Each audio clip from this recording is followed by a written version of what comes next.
that sounds kind of selfish, I know, but there's a lot of things that you'll find out that are new today, and kind of new to where we're headed in a lot of different ways.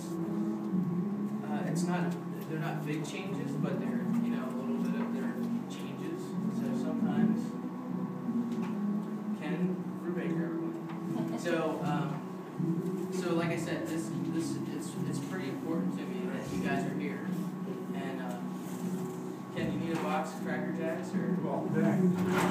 All right, if you like it. Okay, so I'm just gonna get started with some prayer, and then we'll get started. Lord, thank you for this opportunity to meet and fellowship and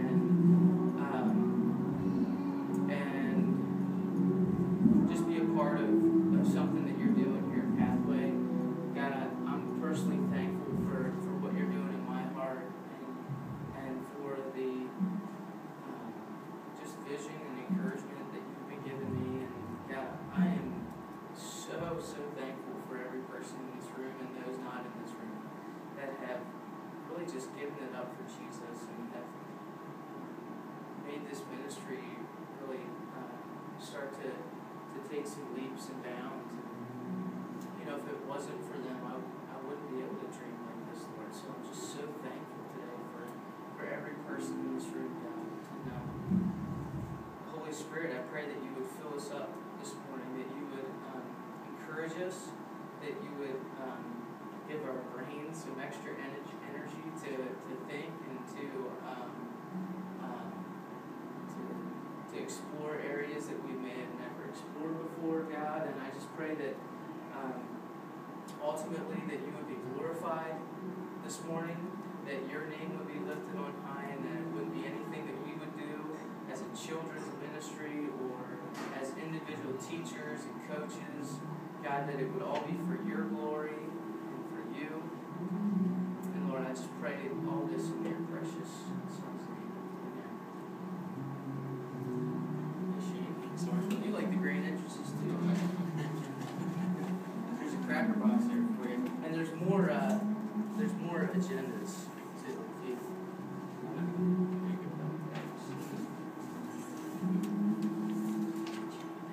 So, as many of you know, our ministry is currently called the Trailblazers.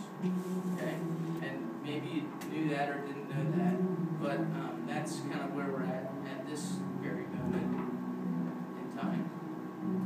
And I've spent some long, hard hours really thinking about what that means, like what's the meaning behind that? Is there really some intense driving meaning behind it? And how does it incorporate with our mission and vision and where we're going and where we're headed? And about a month ago, I was sitting in my office and I was really, trying to put this all together. And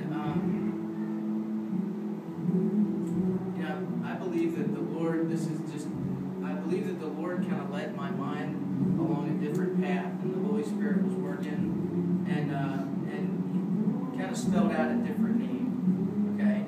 And as much as I hate to change the name that we have because we've had it for so long, I think this particular name really encompasses what the Lord is calling us to do as coaches and teachers, and it's going to allow us to develop a whole lot of fun and meaning behind the name. And so I just wanted to share that with you. And the name that the Lord gave me was Field of Dreams. And when I was thinking about that name and what does that mean? That's kind of lame, you know what I mean? Maybe it's a little cheesy, I was thinking. And this thought dawned on me as the name came to me. This thought dawned on my little brain here. And it was a question I think the Lord was asking me. What if the kids that showed up on a Sunday morning we're really walking into a field of dreams. And again, I thought, man, that is really kind of cheesy. But at the same time, it's kind of big. You know what I mean? It's pretty big. It's larger than life. You know, it's kind of, so it caught my attention. So I think in order for you to kind of see where my thinking and where I've gone with this whole thing for the past few months, in order to help you see that, I'm gonna try to create like two scenarios, okay? And I just want you to try to picture, like I'm not like extremely visual as a learner, but when I dream, I see things. So like, hopefully I'm gonna allow you to be able to see what I saw and what some of the things that I'm seeing, even in these very moments.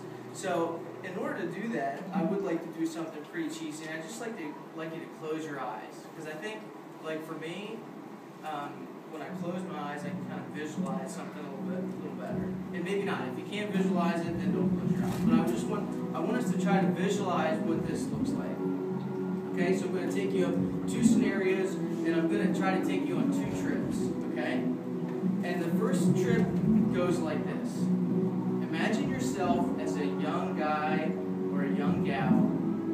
Maybe you can picture someone in our ministry now. Maybe you're in second or third grade, and you're walking into a new church with your family. Or you're walking into a new church with a friend. And I want you to just remember real quick that the church we're setting up, so that you're following the visuals that I'm going after here, that our church is going to be the school in a couple weeks. So I want you to try to picture that. Okay, so you're imagining yourself walking along that concrete sidewalk along the school, and then we have this designated area for where families and kids come in. And so I want you to imagine yourself walking up to that area, and there's going to be you're looking at two characters. Okay, so the one character is dressed up like a cow.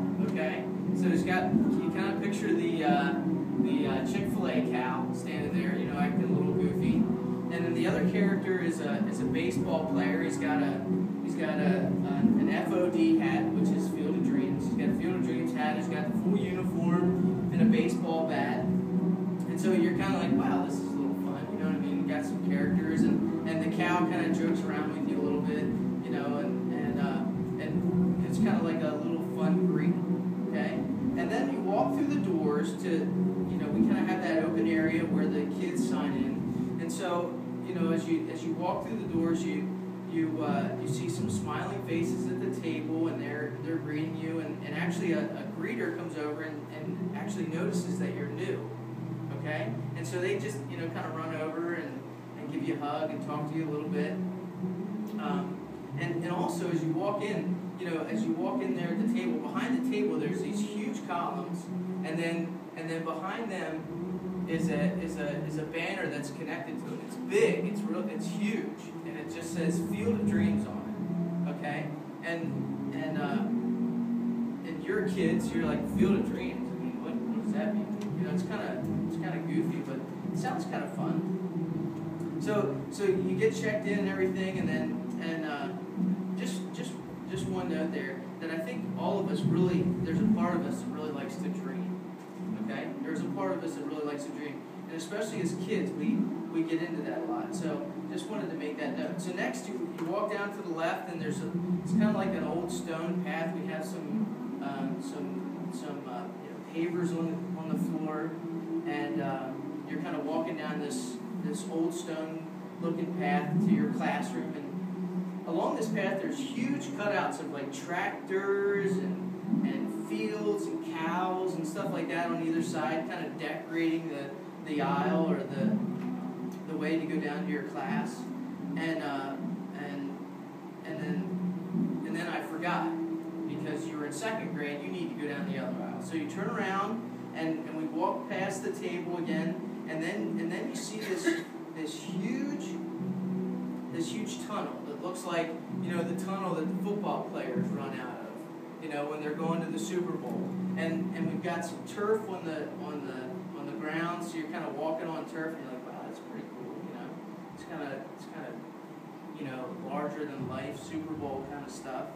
And so once you run down the tunnel, and on the green turf, you see some big cutouts of like baseball players and football players and stuff like that. And then there's, you know, on the right and the left in the atrium, there's these rows of lockers, and some of them are the kids' lockers from the school, but other ones are kind of designed, and we actually have,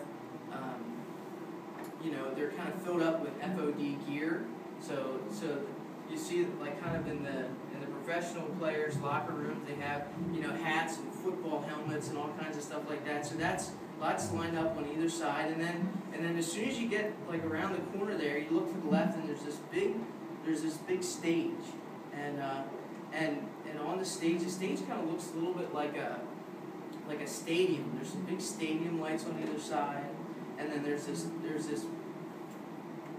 big old-fashioned scoreboard hanging from the ceiling, hanging from the wood trusses, and the stage lights are kind of lighting up an area. You see a drum set. There's some microphones. There's some kids around getting ready to lead you in worship, and you walk through there, and all around you are these coaches, and you know, some are dressed in some goofy T-shirts or you know, wearing some baseball hats, kind of getting into the whole theme, and you know, they look like they're really ready to have some fun and to start worshiping God. Are you getting the picture a little bit of what I've been dreaming about? I want to run you through one more scenario, and this one takes a different turn. So I want you to try to put yourself in these shoes.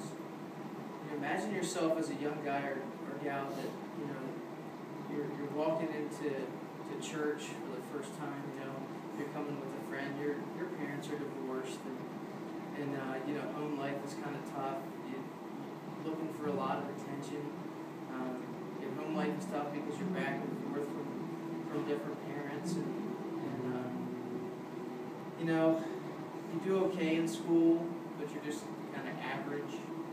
You know, you're not a standout, but you're not number one. You know, most of the kids in the class are smarter than you. And, you know, most of the teachers don't really care. They kind of make you feel dumb anyway.